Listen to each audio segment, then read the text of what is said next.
So, dear participants, I am Mohammad Taurid. I am the Chief Executive Officer of Bangladesh Research and Education Network, which is organizing this course. This is the second distance learning course. The first one was on cyber security, which was held in July and August. And this one is the second course, as I have already mentioned. It will be on ethical hacking. The first course was conducted by a professor of University of Colombo School of Computing, and this course will be conducted by another professor. He is another renowned person. He is Professor Muhammad Amir Ali. He is working in Bangladesh University of Business and Technology, which is one of the most renowned private universities in Bangladesh. And he has got a checkered career. He had his Bachelor of Science degree in Computer Science and Engineering from Bangladesh University of Engineering and Technology, which is one of the renowned engineering universities in Bangladesh, if not the best engineering university in Bangladesh. And he has his doctorate degree, PhD, from Monash University, Australia. We all know how renowned is that university, how reputed is that university. His main area of research is development of smart card for Australian citizens. He was associate professor in East West University in Dhaka, that is another renowned private university. He has many articles.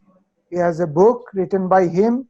His main area of working is cybersecurity and digital forensic. He is an avid researcher. I spoke to him before this course, before offering him this course. Actually, you will find many different academicians and many industry personnel who are reputed or who are famous in their relevant field. But it is a unique combination I found in Muhammad Amir Ali, that this professor is not only an academician, he is not only an industry people, he is a combination of both. So this is an unique opportunity to get him as the course conductor, and we wish that everybody will enjoy his course. This will be an exciting course. As he has already explained to me, there will be a lot of hands-on. It is very difficult to arrange hands-on in distance learning courses, even though he has taken this challenge that he will give a lot of hands-on exercises, a lot of hands-on assignments. To mention a little bit detail about this course, there are 500 participants. So this will be a very, very exciting course. There will be a lot of competitions, because on successful completion of this course, the students will be rewarded with a digital certificate, and also the top 10 students, which will be selected based on their merit, based on their performance in the examinations that will be conducted. I am thinking that I will take 2 exams this time, one after class 4 or class 5, and another final exam. In the last course, we took only 1 examination, but I think that in 1 examination, it might be a little bit chancy for the student, because it will depend only on 1 exam. So to distribute the risk, I have decided that this time we will take 2 exams, one at the end of class 4th class or 5th class, and another one at the end of the course. So that in that way we can distribute the amount of risk. And as there are 500 participants, so the competition will be high. And with all this introduction, I am leaving the floor for Professor Muhammad Amir Ali. Hope you will enjoy the course. Sir, the floor is yours now. Thank you, Muhammad Taurid sir. So Good afternoon, everybody. I think we all are listening to me. So today I'm going to start the ethical hacking, the course ethical hacking. So already Taurit sir introduced me. He told. So can you guys got the slide? Yes, sir, we can see it. Oh, that's good. Yeah. So we are starting the ethical hacking. Already Taurit sir introduced me in front of you. So I don't want to tell anything about myself. I just want to go to the course. So what we learn from this course? First, we have to know this one. What will be the course outcome and what we learn from it? What will be our future career after this course? The course outcome will be, we will have web and network penetration testing. We can do after this course, we can do this one. We can do network scanning. We can do the hacking. And here we will mention that this is not actually hacking, this is ethical hacking. And what will be the ethical hacking? We will define this one. And we can do the SQL injection. And lastly, we will know how we can develop a web-based application in a secured manner way. So we will learn. I have a plan to teach you a lot of hands-on things, but I don't know how long we can go with this course. But still, we will have a option to do this one. And what will be our career goal? The career goal will be we may work as a security officer or security professionals. And this is now in all over the world. This is highly demanding subject.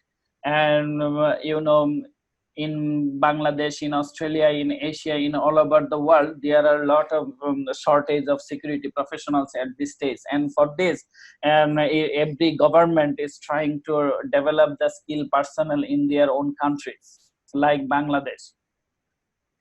So before starting the ethical hacking, we need to know what is the cyber crime, because we need to know some definitions of the related to hacking and also the crime. And I think today class will be a little bit more boring because of this is only theoretical, no practical things in this slide or in this class. So since this is a theoretical class, it will be boring. So what is cybercrime? Cybercrime is the offense against computer data and systems. If someone do the offense with the computer, or someone's do the offense against the computer system, it will act as a cybercrime. If we access someone's computer or computer system, it will also be a cybercrime because it is illegal access. If we do illegal interception, data interference, system interference, as well as the misuse of devices. If we do anything illegal with the computer or computer system, including mobile device, so it will be a cybercrime. So types of cybercrime. What types of cybercrime is happening in all over the world? Number one is hacking. Hacking is the number one cybercrime is all over the world now, and we'll know later that we are losing billions of dollars only for this hacking. And then denial service of attack. What is denial service of attack? Denial service of attack is the someone inject the packet into others networking system, so that the networking system get busy and the user cannot use his own network. This is called denial service of attack. And denial service of attack actually makes others system busy. And then virus dissemination. Virus dissemination, just there are a lot of virus in the network, and if you just install or someone install virus into your network, he will destroy your system, or this virus will destroy this system. And then computer vandalism. If you destroy the computer or computer system, this is also one sort of cyber crime. And then cyber terrorism. Lots of terrorist activities are happening in the social media as well as in the websites, and there are many things they are doing only for terrorism, and they are destroying the government sector, especially cyber terrorism. They are trying to destroy the government sector. And then software piracy.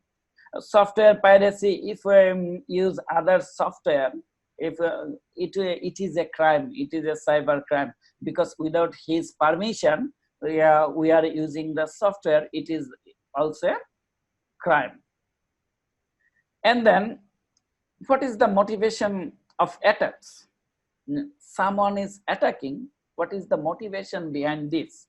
Why someone will attack my system or other system?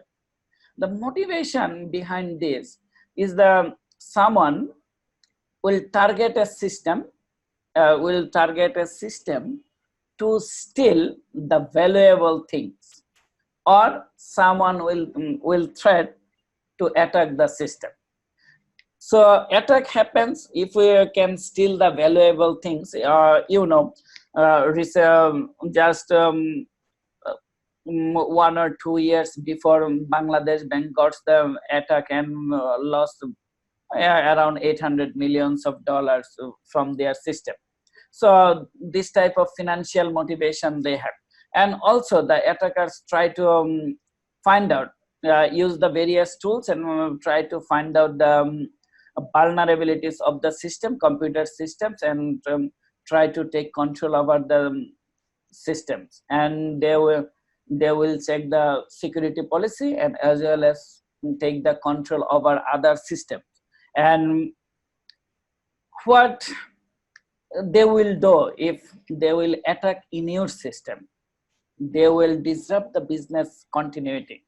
For example, lots of e-commerce systems are there, and they will try to disrupt the e-commerce systems or business system.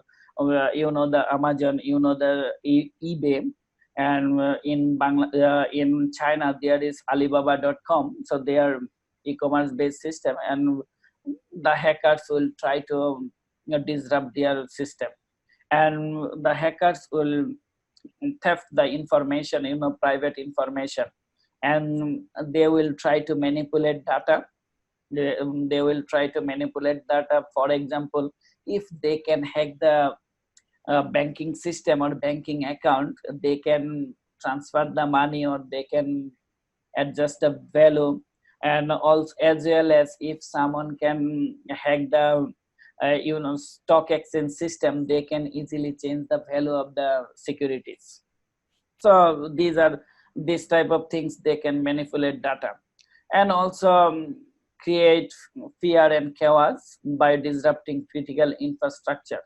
We have a lot of critical infrastructures, and in that critical infrastructure they can make a fear and chaos as well.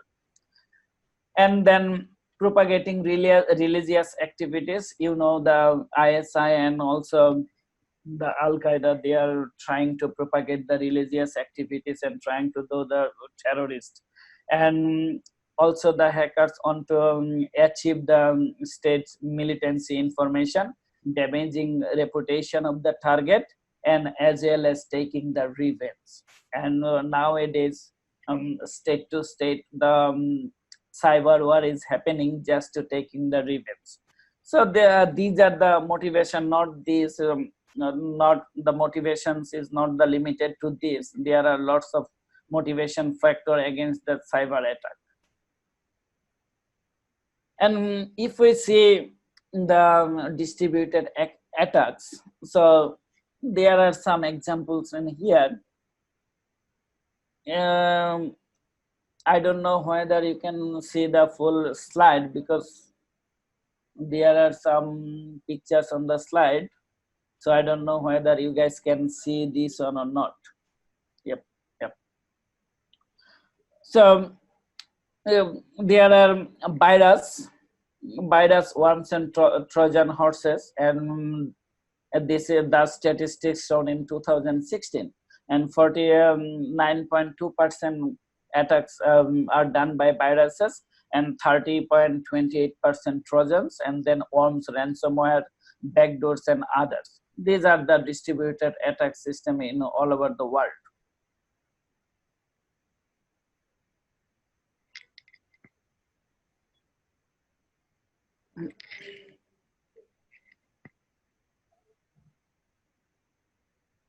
Good.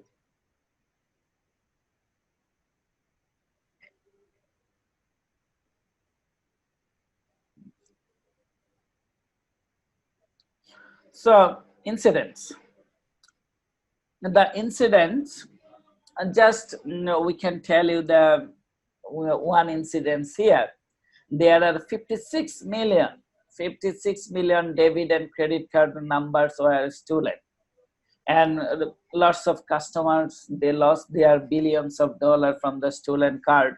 And recently there is one incident in one country that from the ATM booth there was a ATM scam, and they have lost 100 nearly 100 1.6 billion of their currency. So lots of incidents are happening nowadays. For this reason, ethical hacking is the most important and valuable things in the world. So I have another statistics in 2014. 2014, in every month there are lots of people affected due to cybercrime. If you check, in January in Snapchat, 4.6 million people were affected, and in May, while in May 1.45 million people affected by eBay. At the same times, in December, 160 million people were affected in art payroll system. So this is the statistics from 2014. Now, if we check the cybercrime global cost, what is the global cost happening for cybercrime? Just in North America, 2018, this is the statistics in February 2018. In North America, they have $157 billion loss. $157 billion loss in North America due to cybercrime. While in South Asia and Pacific region, there is $160 billion. So it's a total global cost of approximately $600 billion. So it's a huge loss not only for the country as well as for the all over the world. So these are the overall situation of the cyber crime and as well as the cyber cost. So what about the law? I will not tell you the details, anything about the law, but still we have to know, because we are learning how to hack the system as a ethical manner, but we can do it as an unethical manner. If we do the unethical manner, what will happen then? For this reason, just a little bit introduction about cyber law. Cyber law is very strict law. Cyber law, actually, it is very strict law. And if someone kills a person in a country, and if he leaves the country, the law, he is staying the country. The law of that country is applicable to him. After killing, if he leaves the country, then he is not the criminal of that country. For example, if someone kills in Bangladesh, someone do physical crime in Bangladesh, he is a criminal in Bangladesh. But if he lives in Afghanistan or in China or in America, here, since he does not do any criminal act in that countries, he is not a criminal there. And in this case, Bangladesh government cannot bring him from that country as a criminal. Government can do it if there is a special MOU between these two countries. What will happen in cyber world? You know, for the cyber world, there is no territory. There is no territory. WWW means World Wide Web. So it's a borderless. So if you, for example, if you stay in Bangladesh and you do the cyber crime, you are a criminal in Bangladesh. If you live in Japan, and you are do the cyber crime with Bangladesh, still you are a criminal in Bangladesh. You are a criminal. So wherever you are living, that is not the fact. Fact is that you are doing the cyber crime and you are the criminal in all over the world. And for the cyber crime or cyber criminal, there are lots of bodies who can arrest you without any warrant, court order. Without any court order, they can arrest you. And in the court, we have some sort of, we can collect the document using some sort of software like Oxygen. We have one software, Oxygen, which is used for mobile forensic.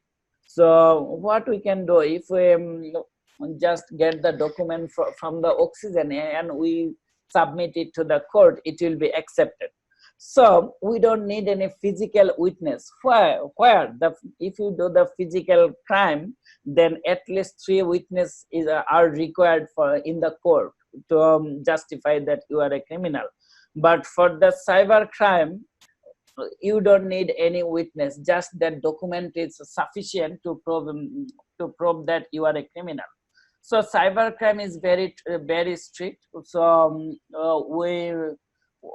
if we want to work as a hacker, please make sure that we will not do anything unethical.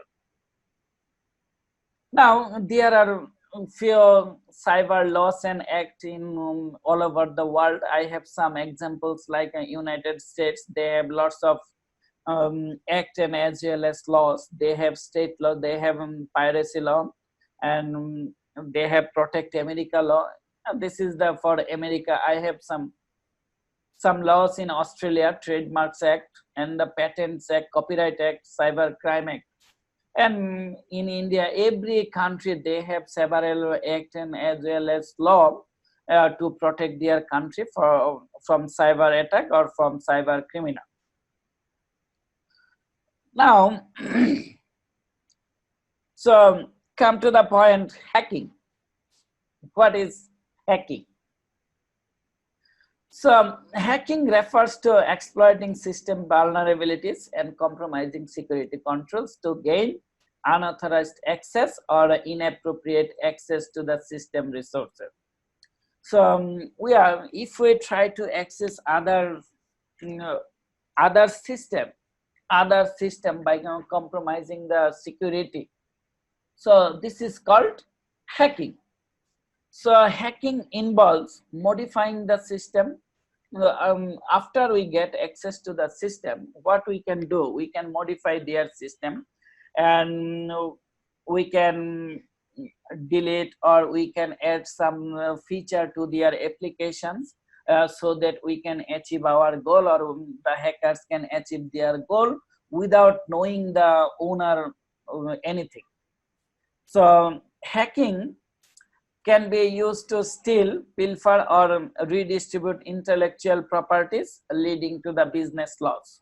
For example, someone is introduced a new system which is his own intellectual property, but if I steal his intellectual property document and distribute it to the others, so that he will get the lots of business loss, this is also called hacking. So types of Hackers. There are lots of types of hackers. Number one, black hat hackers. What is black hat hackers do? Black hat hackers, this is the individuals with extraordinary computing skills resorting to malicious or destructive activities and activities. For example, I am trying to get username and password from other system and will destroy his system. This is called black hat hackers. And another one is white hat hackers. This one is actually professional hackers. And this white hat hackers, what he will do, he will try to hack one system informing the authority. Authority knows that someone is trying to hack the system, so that we can check our system. We can check our system how much secure these are. White hat hackers mainly they examine the system to analyze the security. So white hat hackers, actually they are the ethical hacker, and they work with the company closely. But on the other hand, black hat hackers, they are hacking the system for their own interest and to destroy others' interests. What is gray hat hackers? Gray hat hackers, this is individual hackers. They work offensively and defensively in various times. So sometimes you will hack the system without informing everybody, or sometimes you will hack the system without just informing the CEO of the company to check the security. This is called the gray hat hackers. So this is also a professional hackers like white hat hackers. Another one is suicide hackers. So what is suicide hackers? Suicide hackers, you know that if we kill someone, we will be punished. So suicide hackers looks like that. We know if we hack the reserve banking system, this is a criminal offense and we will be punished in future. So for this reason, knowing the criminal activities and knowing the punishment, if we hack something or some system, this is called the suicide hacker. And another one is script kiddies. This is the unskilled hackers. Script kiddies, they are using the running script. They use the tools or software developed by real hacker. They are normally just a learning stage. They are maybe in the learning stage, or they are just playing with the hacking system. Yeah, these are called the script kiddies. And then cyber terrorists. Cyber terrorists, this is a wide range of skill. They are wide. They have lots of skills, individual skills, and a lot of pupils are involved with this one. They motivated normally for religious activities or for political beliefs to create fear and large scales of disrupt or computer networks. For example, if one or two groups trying to move against the government or against the state, this is called the terrorist. And if the movement is against the done through the internet or a web application, this is called the terrorist activities, and this is known as cyber terrorists. And then state sponsored hackers.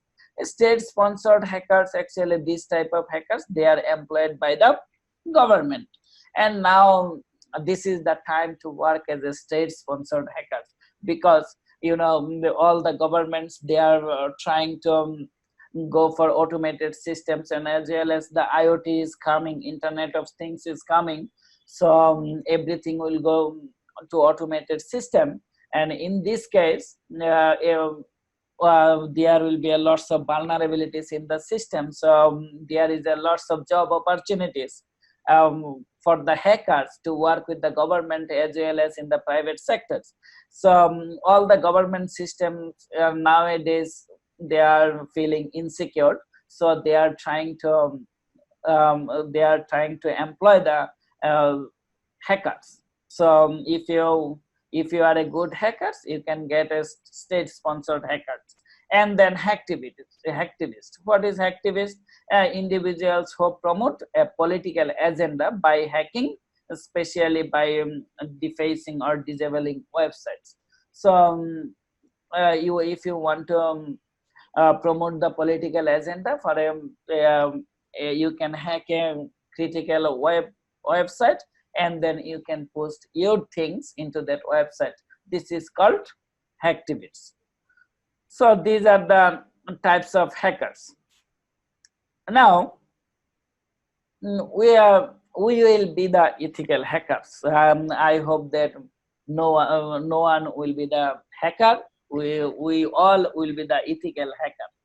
So what is ethical hacker and why the ethics is coming here? You know, with the IT guys, we should have 100% ethics, because if you have 99.99% ethics, that means once in your life you can do one unethical activity.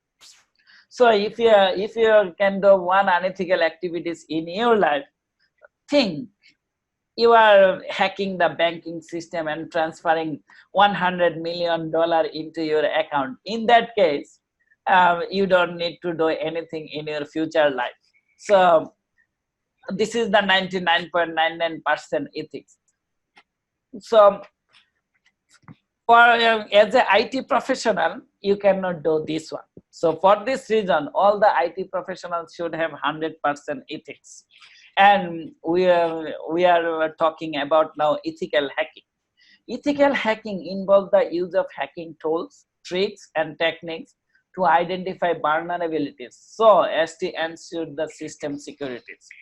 We are checking the vulnerabilities of a company, and then we will let the company authorities know that these are the vulnerabilities, so you have to ensure the security. So these are the vulnerabilities where hacker can attack, so please fix this one to ensure your security.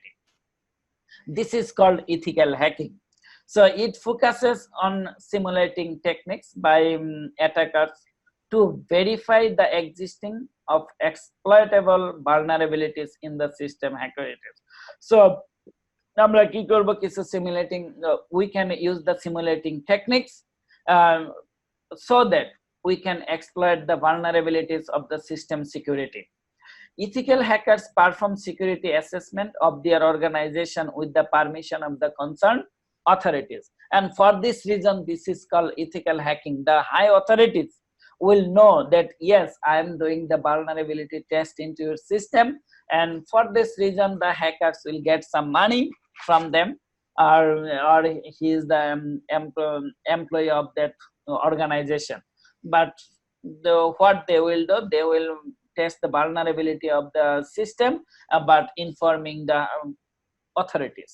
This is called ethical hacking. And ethical hacking, what are the reasons why the organization recruit ethical hackers? The ethical hackers, actually they know the hacking system, and it allows to counter attack from malicious hackers. So since they know the hacking, so they can control, or they can counter attack the malicious hackers, or the unknown hackers, so that the unknown hackers cannot break the system. So why should we recruit the ethical hackers? To prevent hackers from gaining access to organization information. If you have the ethical hacker, if an organization have the ethical hacker, then he can prevent, the ethical hacker can prevent the organization system from the outside hackers. And the ethical hacker can check the vulnerability in the system and exploit their potential as a risk. If the organization has the ethical hacker, he can check the vulnerabilities, and then he can let the authorities know these are the vulnerabilities. The hackers can get access into the system, and the way and also the ethical hacker will analyze the vulnerabilities, and then he will provide the solution how the system can be secured. So to secure the organization, every organization needs the ethical hacker. And nowadays, since all the organizations have either website or web application in all over the world, so every company needs at least one ethical hacker to protect his or protect their system. So for this reason, this is the world, this is the time to get the job as an ethical hacker in a highly paid salary, as well as you will get highly paid. So what ethical hackers try to understand, the ethical hackers what they can say, what the intruder can say, what can the intruder see on the target system. For example, reconnaissance and as well as scanning phases. This type of answers, the ethical hacker can try to find the answer of this type of questions. What can an intruder do with that information? For example, the intruder in a target system, the intruder or hacker, if they can get access and I have some information, what they can do with this information? And then, does anyone at the target notice the intruder's attempt or success? That means if is anyone is trying to access the system, organization system, the ethical hacker is trying to get answer of this question. If all the components of the information systems are adequately protected, updated, or patched, and the ethical hacker he will try to find out whether the organization system or his system is adequately protected and updated or not. And if not, how much effort, time, and money is required to obtain the adequate protection. If I want to get the adequate protection, so how much effort, time, and money is required? And also, are the information security measured in a compliance to the industry and legal standard? So for the security, there are lots of standards. I will let you know one or two later. There are lots of standards, and as well as legal standard. So industry standard, is the organization is maintaining those type of standards for security reason or not? So if we want to be the hacker, what will be the skills of hackers? The skills of hackers, two types of skill they need. One is technical skill and two is non-technical skill. What type of technical skills they need? They has the in-depth knowledge of major operating systems such as Windows, Unix, Linux, and Macintosh. Because if you want to be a hacker, you have to know the operating system. Otherwise, you cannot get access to the operating system to steal someone else's information. So he should have in-depth knowledge of networking concept, technologies, and related hardware and software. If he does not know the networking system, he cannot get access to the network, and he cannot get the information, or he cannot get access to the other system. So should be a computer expert, and as well as he has a highly technical knowledge in this domain.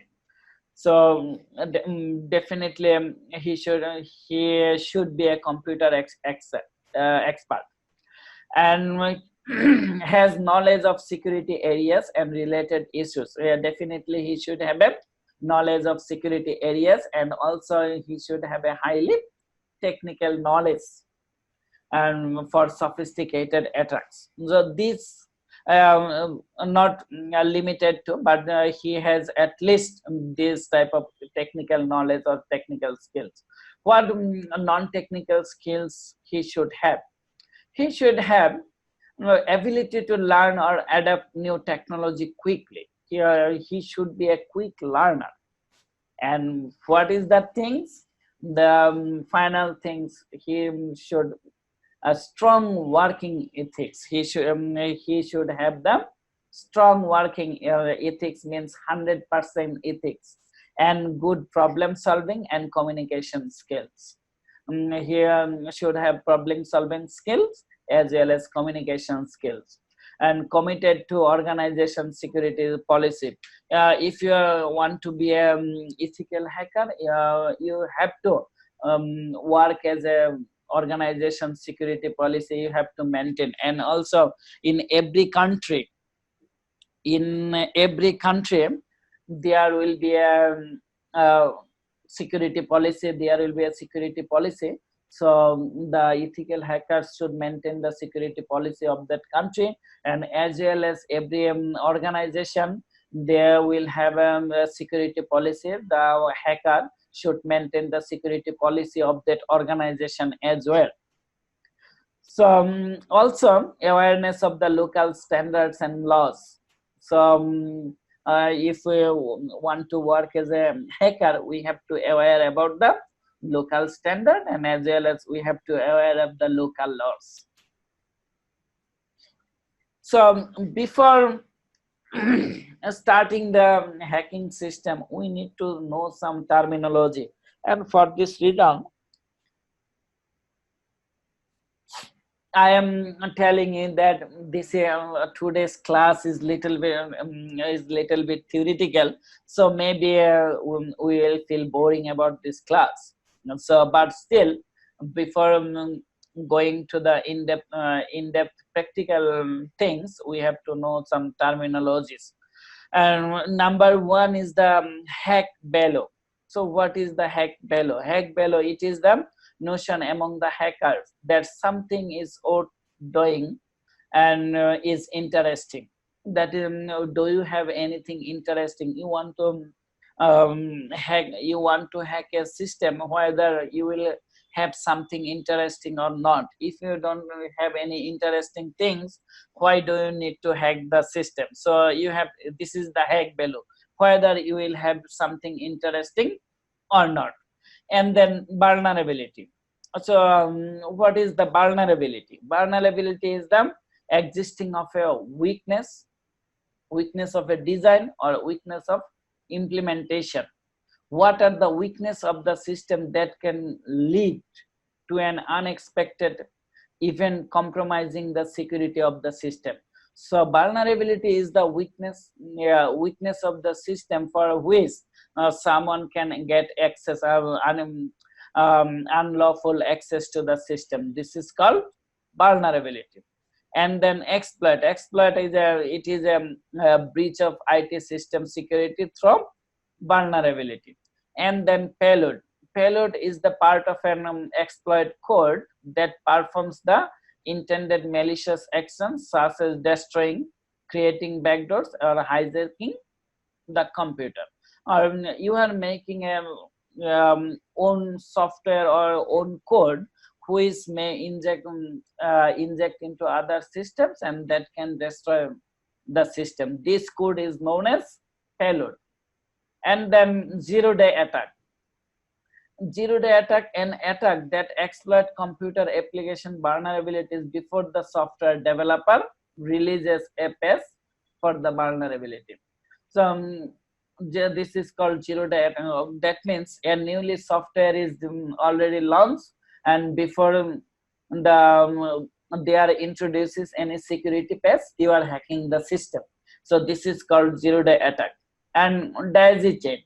What is the chain? Chain means you are using a single things to make it a multiple things. And in hacking, what is the daisy chain? Daisy chain, you have network information or network or computer information to gain access to other system, and you are using the same system to get access to the multiple network or multiple computers. This is called daisy chaining. For this reason, we should know that we should not use same password in different systems. Please use the different password for different systems. I know it is very difficult to remember or memorize all the password by a single person, but still you have to do it, because hackers are waiting for the password, username and password. So if you use all the a single password in all the systems, and if hacker can hack only one password, he will get access to all of your system. And then doxing. What is doxing? Publishing personally identifiable information about an individual collected from publicly available database and social media. You are using something from the public domain, for example, Facebook or Twitter. You are using some information from the publicly available data, and then you are using this one to identify a single person to hack. This is called doxing. And then bot comes from a robot. This is a software application that can control remotely to execute or automate the predefined task. This is called bot. So this type of words we will use in hacking systems. So now the hacking. So there are other things, the steps in hacking. So what type of steps we can go for hack a system? Number one, reconnaissance. What is reconnaissance? Reconnaissance refers to the preparatory phase where an attacker seeks to gather information about a target prior to launching an attack. Yeah, if you try to attack one system, please don't take that this is attack means unethical attack, because we are learning the ethical hacking. So the attack will be ethical attack as well. Please do this one for ethical purpose. Don't go for unethical purpose. So before launching attacks, so we'll try to gather information. This is called reconnaissance, and could be the future point of return. And we'll after gathering information, this information will be used for future use and noted for use of entry for an attack when more about the target is known on the broad scale. So if we get more information, then we will know about the target point. So the more information we will have, the more we will know about the target point. Reconnaissance target range may include the target organization's client, employees, operation, network, and system. So what will be the target range? Target range may be the client, maybe the employees, maybe the operations, maybe the network, and maybe the systems. So these are the things we'll do during the reconnaissance. And what are the types of reconnaissance? Two types of reconnaissance. Number one, passive, and number two, active. What is the passive? Passive involves acquiring information without directly interacting with the target. We are not interacting with the target, but we are trying to collect the information. For example, previously I told you that we will gather information from the public place like Facebook, Twitter, or newspaper. We will try to get information from the public place, and based on that information we will try to use this one for hacking system. And then active reconnaissance. Active reconnaissance involves directly interacting with them, with the target points by means of anything. It may be using the bot, or maybe using the payload, or maybe using anything, but you have to have direct interaction with the target point. And for example, you can use the telephone calls to the help desk for some information. So this is called the active reconnaissance. And then scanning. Scanning is the second step. We will have a information, we will have a little bit information, so that we can go for scanning. This is the pre-attack phase. And what is the pre-attack phase? Pre-attack phase scanning refers to the pre-attack phase when the attacker scans the network for specific information on the basis of information gathered during the reconnaissance. So now I am trying to scan the network based on the information I got. I am trying to scan the network. So, you know, since I'm trying to scan the network, if you don't have the knowledge of networking system, you cannot do anything regarding hacking. So you will have to have networking knowledge. So, and then scanning can include the use of dialer, port scanner, network mapper, ping tools, vulnerability scanner. So this is the part of port scanners. So we can scan port, dialer, network mapper, and ping tools, and vulnerability scanners. During the scanning system, we can do this and then extract the information. Attackers extract information such as live machines, port status, operating system details, device type, system update, etc. to launch the attack. So scanning is the pre-processing system of the attack. So during the scanning, we will use to gather network. We will try to gather network information based on the information gathered during the reconnaissance. And in the scanning system, we will have the information about the port, about the network, about the operating system, about the device they are using, and when the system is up. So this is also important because you are trying to attack the system during the night time, but you are trying to attack the system during the night time, but at that time the system is shut down. So you cannot do anything during that time. So you have to know the system uptime. After this information, you will try to gain access. So the gain access referred to the point where the attacker obtains access to the operating system or application on the computer or network. So now you are trying to gain the access.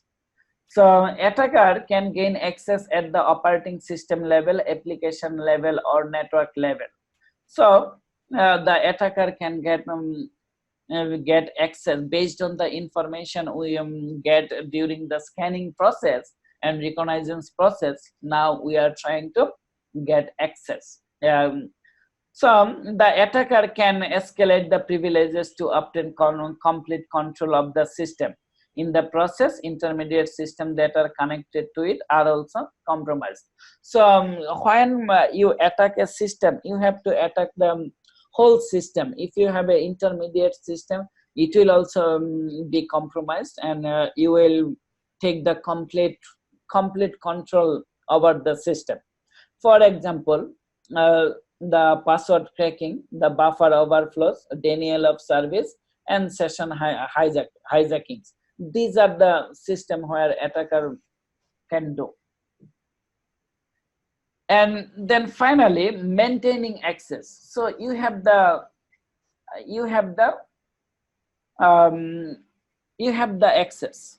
Now you have the access to the system.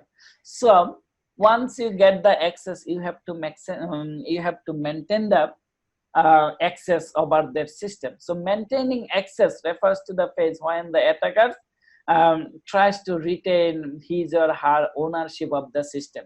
Yeah, if you attack someone else's system, so you have to stay over the, you have to stay, or you have to contain your access, continue your access as a ownership.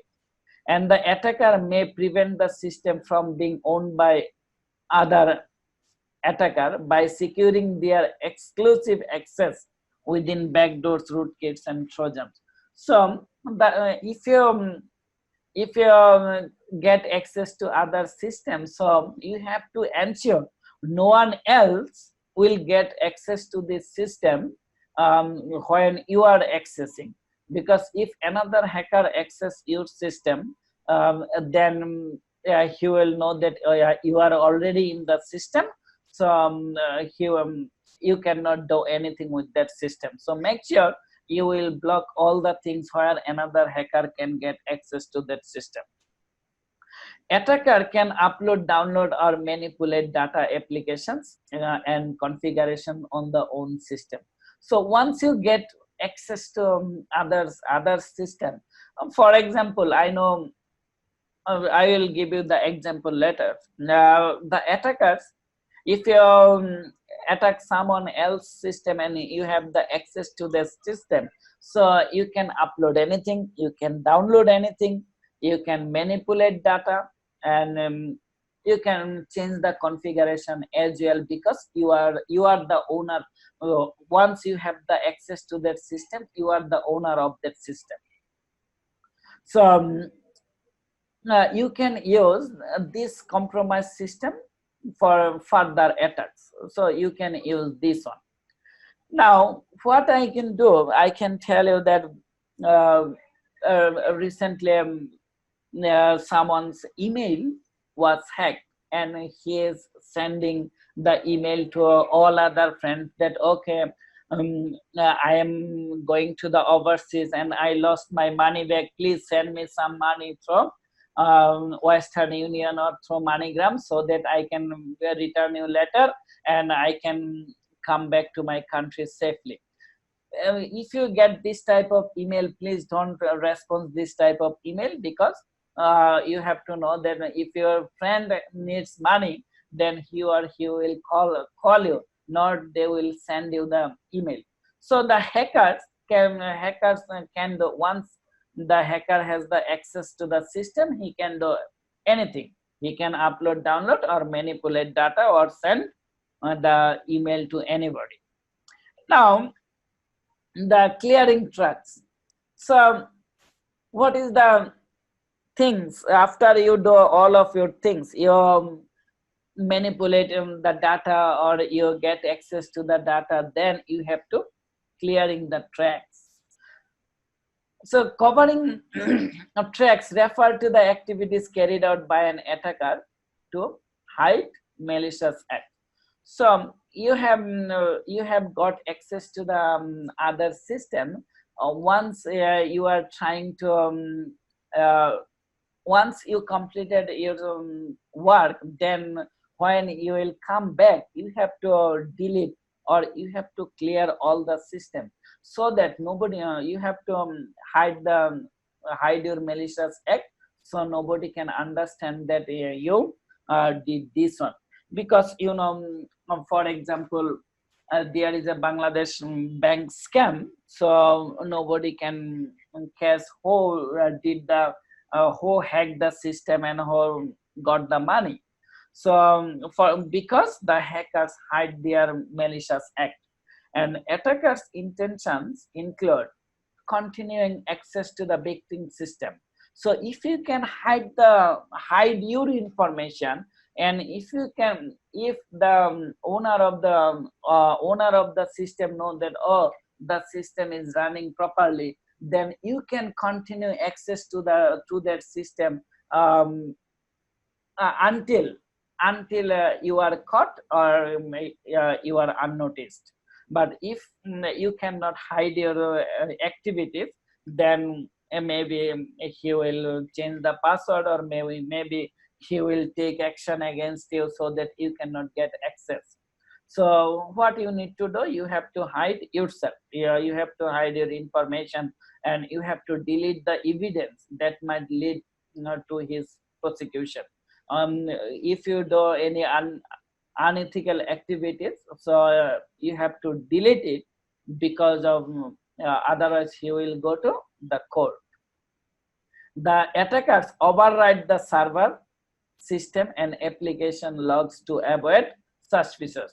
The attacker, what he has to do before leaving the server, he has to overwrite it, because if the server has your IP number or your ID number, then they will also try to catch you. So if you override the system, the log system, they cannot suspect you.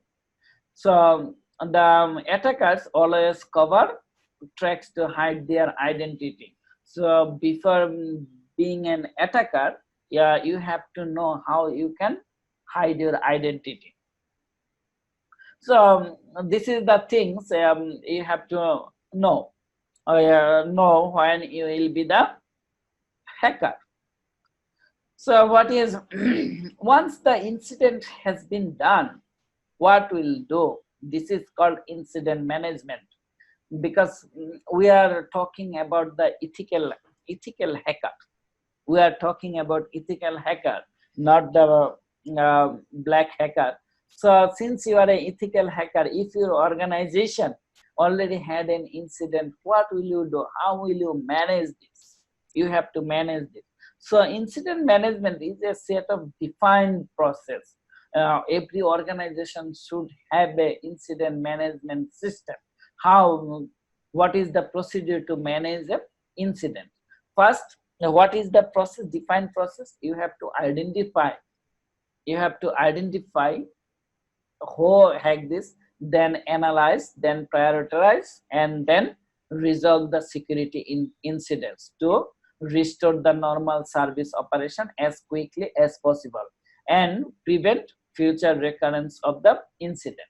And just I think couple of weeks ago, there were a problem in the Malaysian airport. And they took maybe 3 days to fix it. So this is the Malaysian airport, and millions of people were sufferer for their systems. So this is the airport, but still they could handle it using the manual system. But if the system like Alibaba, Amazon, so you cannot do it manually. So you have to restore your normal service as soon as possible. Otherwise, you will have billions of dollars loss in a single incident. So in the incident management, there are some steps. Number one is vulnerability handling. So how will you handle the vulnerability? So you will find out the vulnerabilities and how will you handle it. And you have to maintain the logbook of the incident management, and you have to write this one. And then artifact handling. How will you prevent or prioritize the systems of which you have to do first, and then which you have to do second. And then announcement, and once you have identified the incident and you have fixed it, then you have to make an announcement of this system and alerts. If you have the incident, definitely you will have an alert system. There is an incident. And then incident handling. And if you want to handle the incidents, trials, there are a few steps here as well. One is trials, and then reporting and detection, and incident response, and then analysis. First, you have to make a priority, and then you have to report and detection. During the report and for the triage, and then incident response. You have to respond the incident and then make a report, and in the report you have the detection that who did it and how did it. You have the detection procedures, and as well as you have to analyze why they did it and how you can prevent in future incidents. So other incident management service you need to consider as well. Now, what is the responsibility of an incident management team? There are some responsibilities they should consider. The incident management team should have some responsibilities. Number one, managing security issues by taking a proactive approach. The incident management team, they should be proactive. Proactive means they should consider before, because if someone can hack your system, then already you will lose lots of money, or you will lose something else. But before losing anything, you will have to check whether there is a security flaw or not, and you have to find the vulnerability in before, and by responding the effectively to potential information and security incidents. And then developing or reviewing the process and procedures that must be followed in response to an incident. Any incident will happen. You have to develop a system, develop a process, and develop a procedure that must be followed during the incident. And then managing the response to an incident and ensuring that all procedures are followed. So when you will have a steps, procedures, you have to follow the incidents. In that case, once the incident is happened, you have to manage, you have to maintain all the procedures you will have. And for every organization, there is an incident response form or incident response process. You have to follow procedures, you have to follow that in order to minimize and control the damage. And then identifying and analysis what has happened. You have to identify what has happened and analyze it during an incident, including the impact and threats. You have to analyze it so that you have to analyze it so that in terms of financial manner, in terms of time, what will be the impact. And also in the incident management team, you will have a single point of contact for reporting the security incident and issues. Because if you have multiple point of contact, then for a single decision, you will have to run one after another. So this is the advantage of the security professionals. Then you will work directly to the high authorities of the organization, like CEO, MD, at least director. Your reporting boss will be the director, so that they can give you instant decision. Because you have to go table and table, person on person, then it will take some time, and within that time the hackers can do a lot of things. So you will have a lot of loss in terms of money. So to reduce the loss, you have to reduce the time. For this reason, the hacker, always the incident response team, they will have a single point of contact. And reviewing changes in legal and regulatory requirement to ensure that all processes and procedures are valid. So you have a process. You have a process for the incident response, but you have to review it. Is it legal or not? And as well as according to the based on regulatory body, is it it ensuring you are maintaining all the laws of the regulatory bodies, you are fulfilling the requirements of the regulatory body or not. and then reviewing the existing controls and recommending steps and technologies to prevent future security incidents. So you have after an incident already you have fixed it, and you have finalized this one, and then you have to review the existing controls so that in future no hacker can hack your system. So you have to think about that one, and establishing a relationship with local law enforcement agency, government agencies, key partners and suppliers. And also you will have the relationship among them, because you may need service or you may need the help from any one of them. So what is vulnerability assessment? What is vulnerability assessment?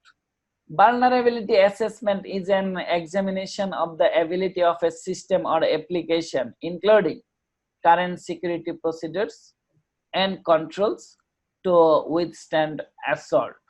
That means we will try to, this is classified as the weakness. Vulnerability assessment is the actually find out the weakness of the system. I have mentioned in earlier that this is the weakness of the system, so that someone can get access to it through this vulnerability. And every company should have the vulnerability assessment, and it recognizes, measures and classifies security vulnerabilities in a computer system, network and communication channels. So vulnerability assessment is you have to do it in a computer system, networking system or communication channel. And vulnerability assessment may be used to identify weakness that could be exploited. That means that could be exploited by the hackers, and predict the effectiveness of additional security measures in protecting information resource from the attack. And also you have to, if you do the vulnerability assessment, you can do the additional security measures so that you can secure your system from the attacks. So what are the vulnerability assessment types? Vulnerability assessment types, number one is the active assessment. Active assessment uses a network scanner to find host, service and vulnerabilities. This is called the active assessment. So they will directly hit into the network and they will scan the network and to find the host, which one is the host, and then what are the service and what are the vulnerabilities. This is called active assessment. And then passive assessment, a technique used to sniff the network traffic to find out active system, network service applications and vulnerabilities present. So this is considering the network traffic. This will consider the network traffic to find out the active systems. What are the systems that are active through this system or not. And then host-based assessment. Host-based assessment determines the vulnerabilities in a specific workstation or server. This is assessment based on either specific desktop or the specific server, and then it is called host-based assessment. And then internal assessment. It is a technique to scan the internal infrastructure. If you scan the internal infrastructure, if you assess the vulnerability of the internal infrastructure, it will call the internal assessment. And the external assessment, this is from the hacker's point of view. The hackers will find out what are the vulnerability of your system outside your organization. You will sit outside your organization. The application assessment, test the web infrastructure for any misconfiguration and known vulnerabilities. If you have the web-based application, you will have to assess the vulnerabilities. This is known as web-based assessment. And then network assessment to find the network security and network port for an organization. This is called network assessment. And then finally, wireless network assessment. If you can determine the vulnerabilities of a wireless system, then it will known as wireless network assessment. Now, vulnerability assessment method. How we can check the vulnerabilities? Number one, acquisition. So collect the documents required to review laws and procedure related to network vulnerability assessment. So first you have to know the laws and procedures to review the network vulnerabilities, and then identify and review document related to network securities. So first you are trying to gather some information regarding vulnerability assessment, because if you don't have the knowledge about law, if you don't have the knowledge about the network security, then how will you assess the vulnerability? So you have to identify and review the documents related to network security, and then review the list of previously discovered vulnerabilities. If someone already did the vulnerability test, and then you have to get those vulnerabilities and you have to review those. Number two, identification.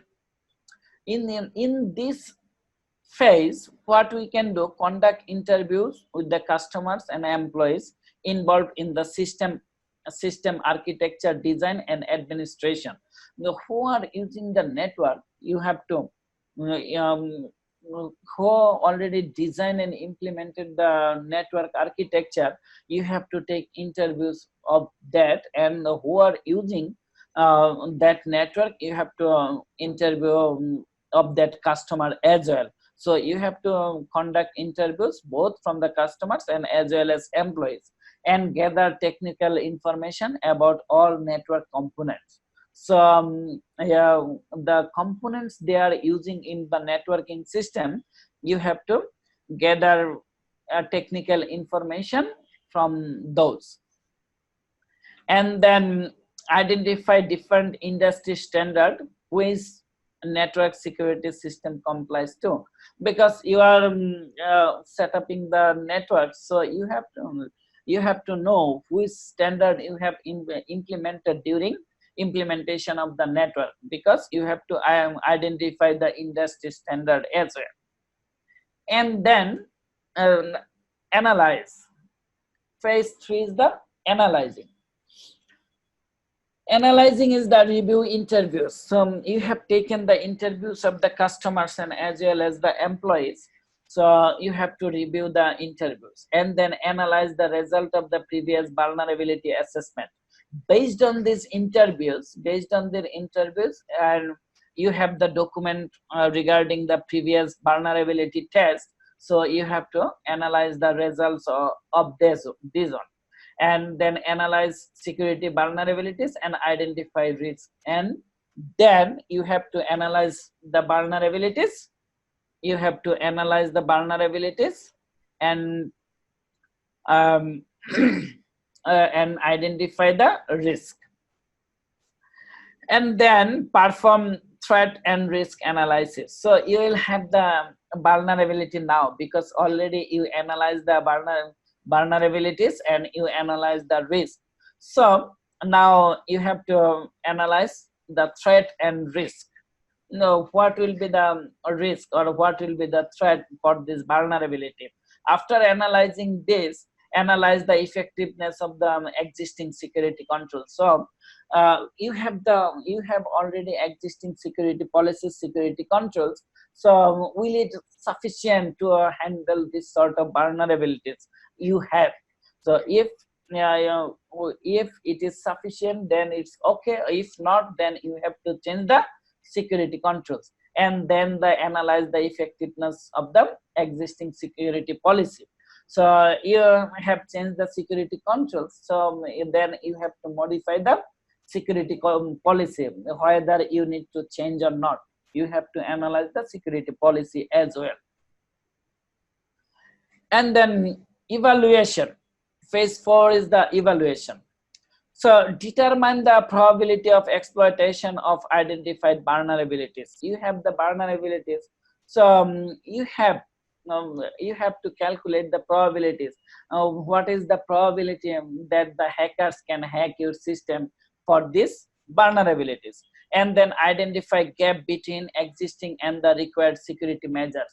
So if the hackers can hack it, so you have to find, you have the existing controls, so you have to find out the gaps.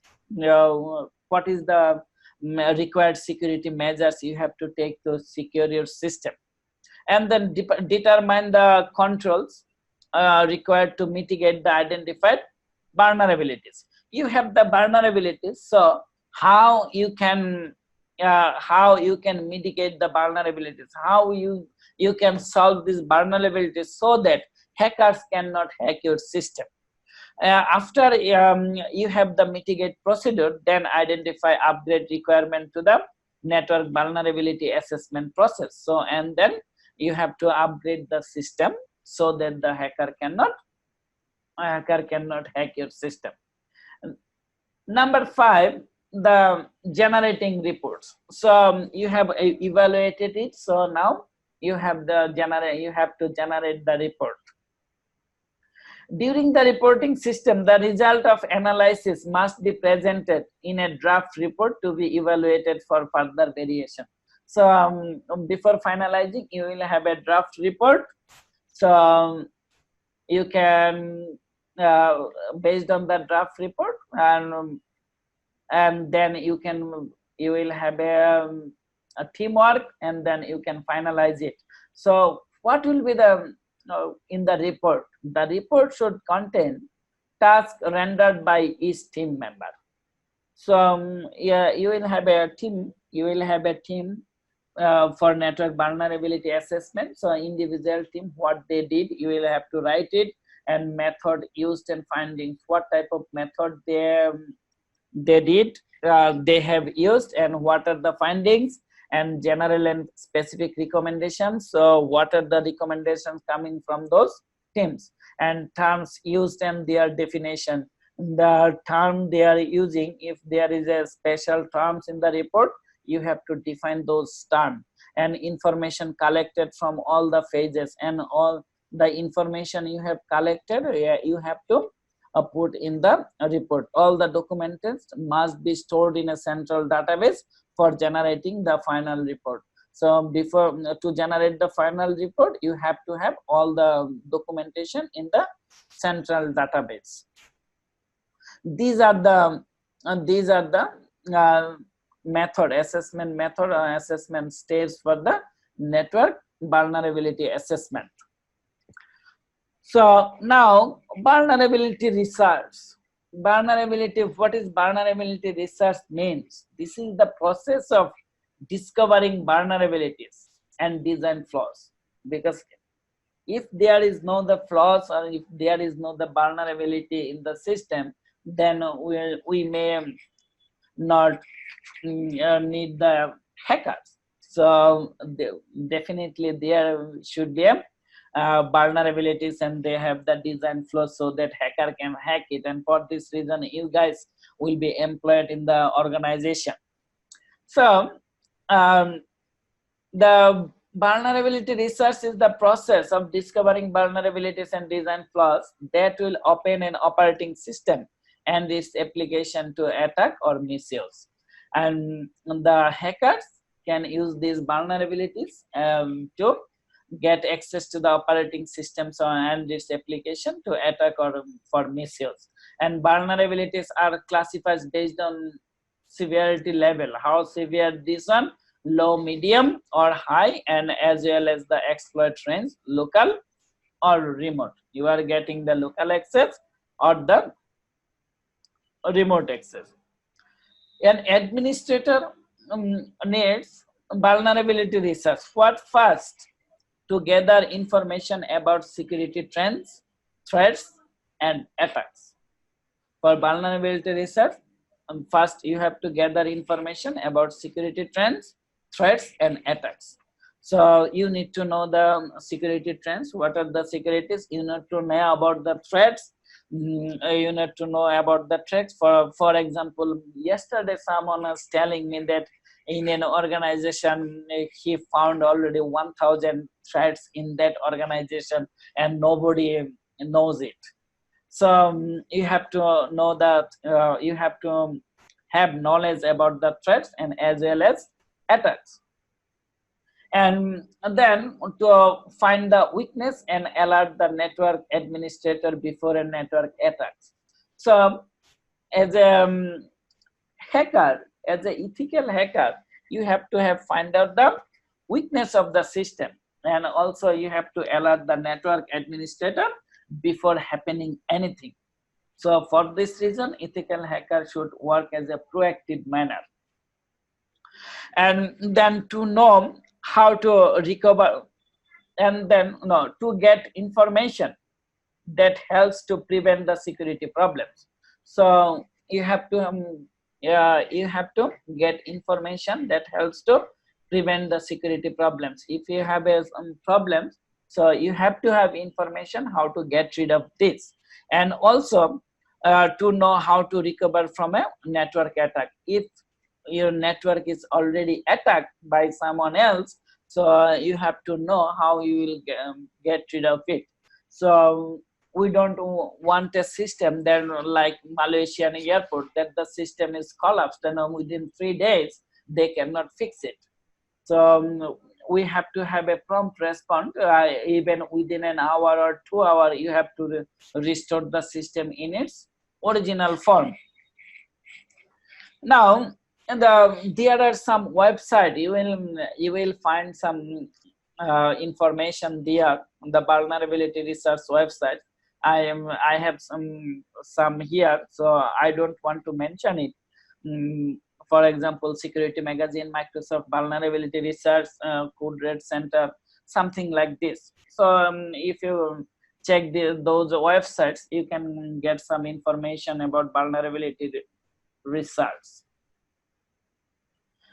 Now come to the penetration testing. What is penetration testing? The penetration testing is a method of evaluating the security of an information system or network by simulating an attack to find out vulnerabilities that an attacker could exploit. The penetration test is the task of an ethical hacker. The hacker tries to find out the vulnerability test of a system.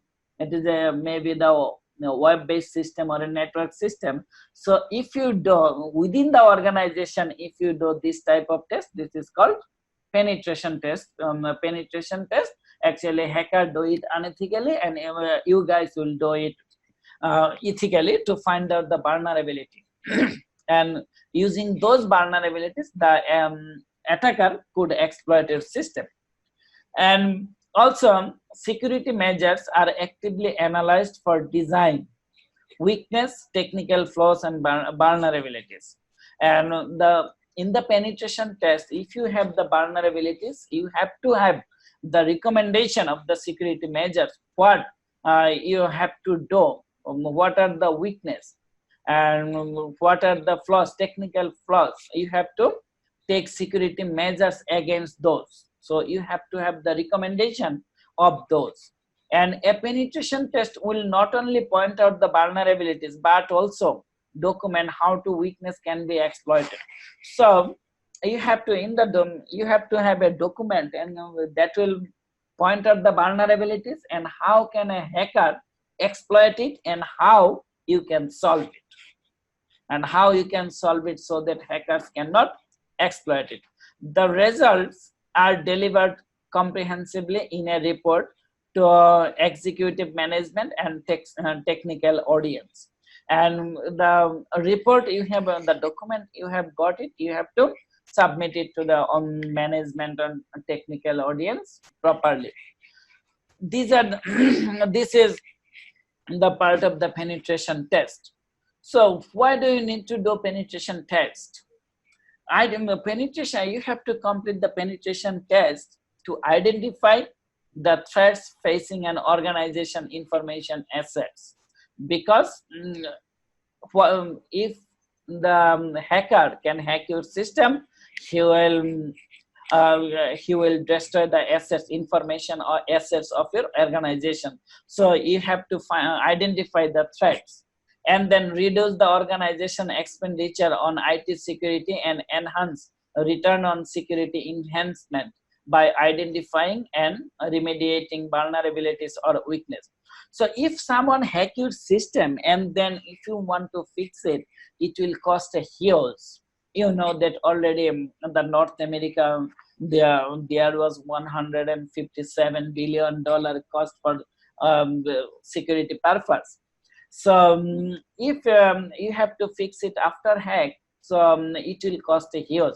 So if you are proactive, then it will reduce the expenditure for IT security. So for this reason, we need to do the penetration testing and then provide assurance with the comprehensive assessment of organization security, including policy, procedure, design, and implementation. If you do the penetration test, you can assure that your organization already in the track and they are on the right track for policy, procedure, design, and implementation, so that hacker cannot do anything. And then gain and maintain certification to the industry regulation. If you have if you do the penetration test, then you will get the security registration and adopt best practice in compliance to the legal and industry regulation. If you do the penetration test, and then you can adopt the best practice in the industry. For testing and vulnerability, the efficiency of security protections and controls. So penetration test, you need the penetration test for validating, for testing and validating the security protection and controls. Because if you don't do it, you don't know about the efficiency of your protection, about the efficiency of your controls. And then for changing and upgrading existing infrastructure. If you have the for example, if you have a firewall, if you have the backdated firewall, then you are not able to protect some new viruses or new malware systems. So what you need to do, you have to always upgrade your system, as well as you have to upgrade your operating system as well. So for changing and upgrading the existing system, you have to do the penetration test. And also penetration test focus on high security severity of vulnerabilities and emphasis application level security issues to development teams and management. And they can level the severity of the vulnerabilities, and also they can emphasize on the security issues. They can emphasize on the security issues, and they can talk with the development team, they can talk with the management team, so that the system can be secure. If you don't do the penetration test, you cannot do anything. And then penetration tests provide the comprehensive approach of preparation steps that can be taken to prevent the upcoming exploitation. So if you do the penetration test, you can know whether if there is a new exploitation is coming, how can you prevent, or if it destroy your system, then how can you prevent your organization from the upcoming exploitation or upcoming malware system. And then evaluate the efficiency of the network security devices such as firewalls, router, and web server. Already I did it. If you do the penetration test, you can evaluate the security measures of these systems like firewalls, routers, and web servers. So types of penetration test. We have 3 types of penetration tests. Number 1 is black box. So what is black box? Black box testing you don't have any information about the infrastructure. If you don't have any information about the infrastructure and you do the penetration test, this is known as black box testing. And there are two types of black box testing. There are lots of penetration testing types, but I am explaining you three. And number one is black box testing. And black box testing, two types of black box testing. One is blind testing, another one is double blind testing. What is blind testing? Blind testing, if you go for the organization, some of the employees will know that you are hacking the system. You are trying to do the penetration test of the system. That is called blind testing. And another one is double blind testing. Double blind testing is the without CEO of the company, no one will know that you are doing the penetration test. This is known as double blind testing. And then what is white box testing? White box testing, you have the knowledge of the infrastructure. Yeah, you have the knowledge of the infrastructure and company knows that you are doing the penetration test. So if they know that you are doing the penetration test, it is known as white box testing. And third one is the gray box testing. Gray box testing is that you have the limited knowledge of the infrastructure and the other information you have to collect it. So this is called the gray box testing. These are the three types of penetration testing method. And then phase of penetration testing. What are the phases of penetration testing? Number one, pre-attack phase. What is the pre-attack phase? In the pre-attack phase, it is the planning and preparation phase. Yeah, you are planning that you will attack the system and you are preparing yourself, and then you are designing the methodology, which type of methodology you will do for this penetration test. And then you are trying to gather the information, you are trying to gather the network information. So these are the pre-attack phase. And then attack phase. What are the attack phase? Attack phase is penetrating perimeter. So you have the information, network information, you have the methodology. Now you are trying to attack the system. You are attacking the system and you are trying to acquiring the target. And after you are acquiring the target, then escalating the privileges. You have to privilege what type of vulnerability and what type of things you are doing with that system, and then execution, implementation, and retracking. So you have to execute what you are trying to do, and you have to implement what you are trying to do, and then retract the system. And after the attacking phase, you have to have the post-attack phase. So post-attack phase is the important. Post-attack phase, you have to make a report what you are doing, and then clean up, and then clean up.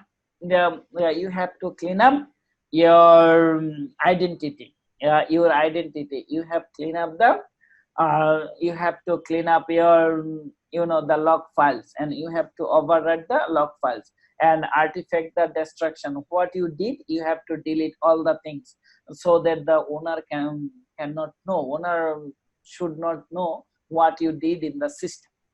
So you have to destruct that one as well.